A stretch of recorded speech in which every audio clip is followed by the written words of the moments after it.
A barrage balloon is quickly set up on the landing strip, which was completed in record time.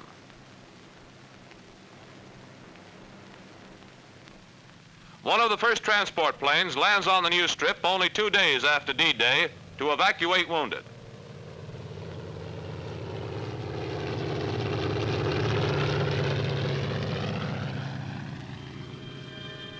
The first casualties to be flown from this beachhead airstrip are transferred to the ambulance plane.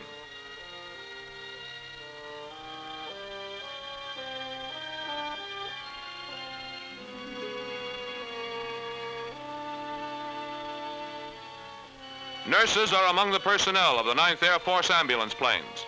Each plane carries 6 American nurses who are the first women of the invasion force to set foot on France. 4 9th Air Force Troop Carrier Command C-47s, loaded with medical officers and supplies, arrive at the new landing strip.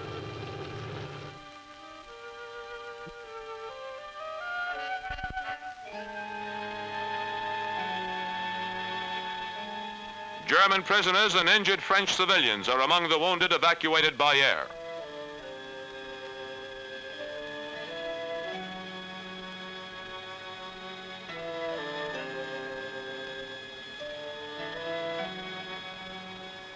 Flown back to England with Spitfire escort, the wounded will be treated under the most favorable conditions.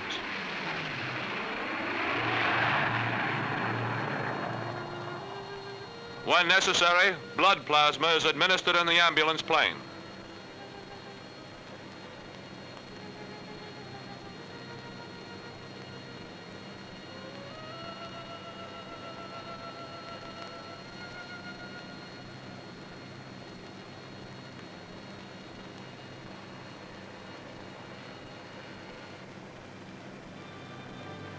These are American dead on the beachhead awaiting burial.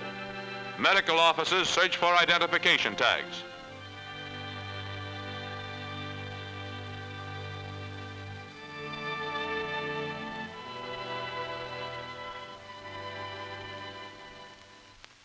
Riflemen move up a road looking for snipers.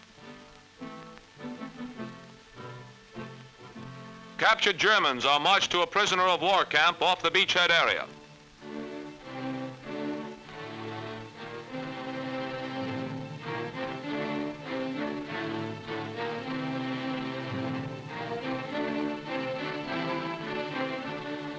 General Arnold makes his first visit to the beachhead, accompanied by General Spaatz.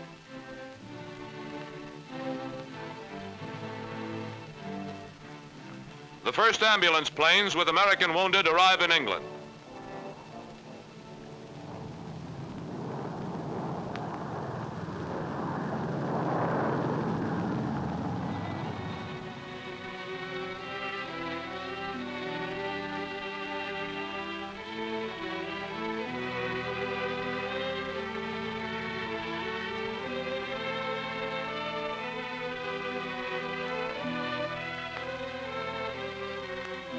A medical officer examines each man, whether he be an ally or an enemy, to determine the extent of his injuries.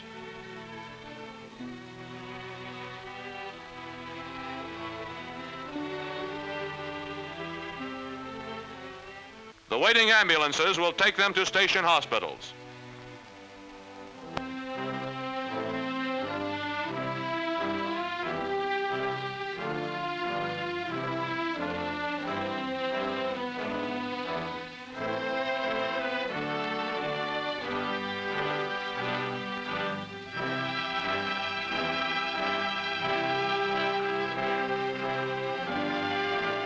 Poppies of Normandy are brought to England with the wounded. On the 12th of June, D-Day +6, cargo planes approach the coast of France on what has become a routine supply dropping mission. The C-47s release their parapacks over positions held by our advanced ground troops. Red and yellow parachutes ease down bundles of supplies near the crash-landed gliders of our airborne infantry.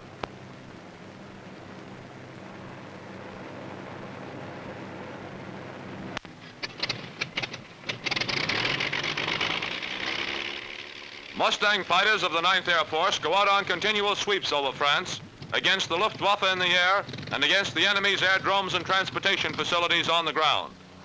Flying in formation, they head out across the channel. Gun sight aiming point cameras record action near the invasion coast. Flying through heavy flak, a fighter downs a twin-engined enemy.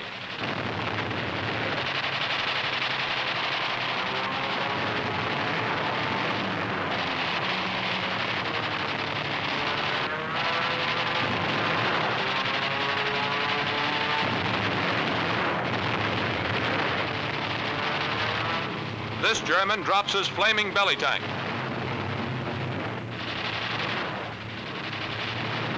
And the pilot bails out. Another enemy fighter destroyed. Enemy airdromes are strafed. This is one of the reasons for the relative lack of activity on the part of the Luftwaffe against our beachhead.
Focke-Wulf 190 caught while taking off.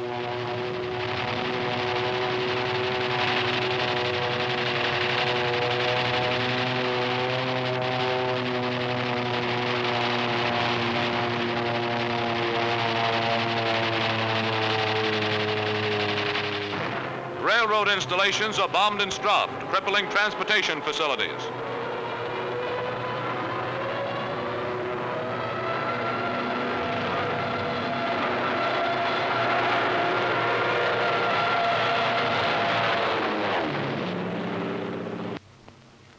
Marauders of the 9th Air Force fly over the invasion surface fleet, past the beachhead to strike at enemy concentrations.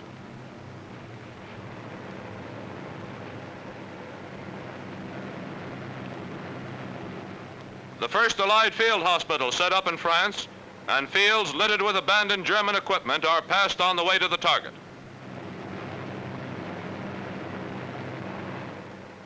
The Marauders dropped their bombs from 2,000 feet at railroad tracks and scored direct hits. During invasion activities, the B-26s bombed from lower altitudes to increase accuracy.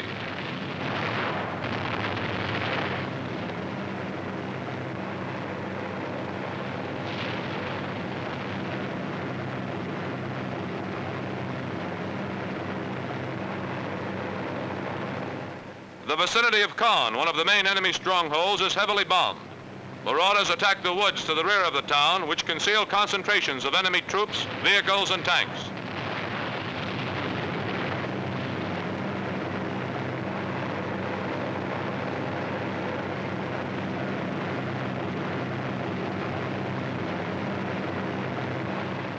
Bombing from 2,000 feet, the B-26s are rocked by the concussion.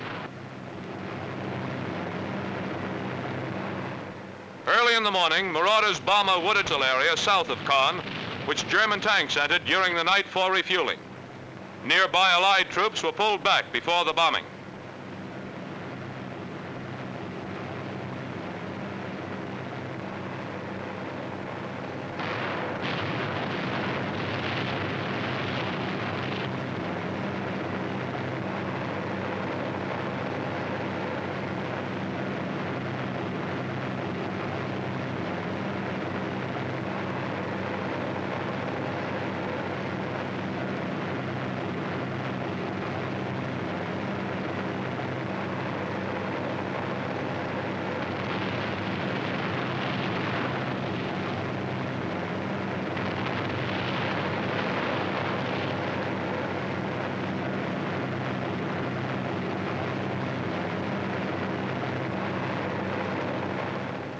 Target, the railway bridge over the Noiro River.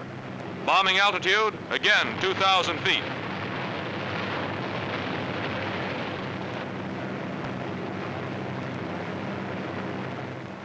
En route back to base, the Marauders pass over the Bay of the Seine, crowded with another invasion fleet.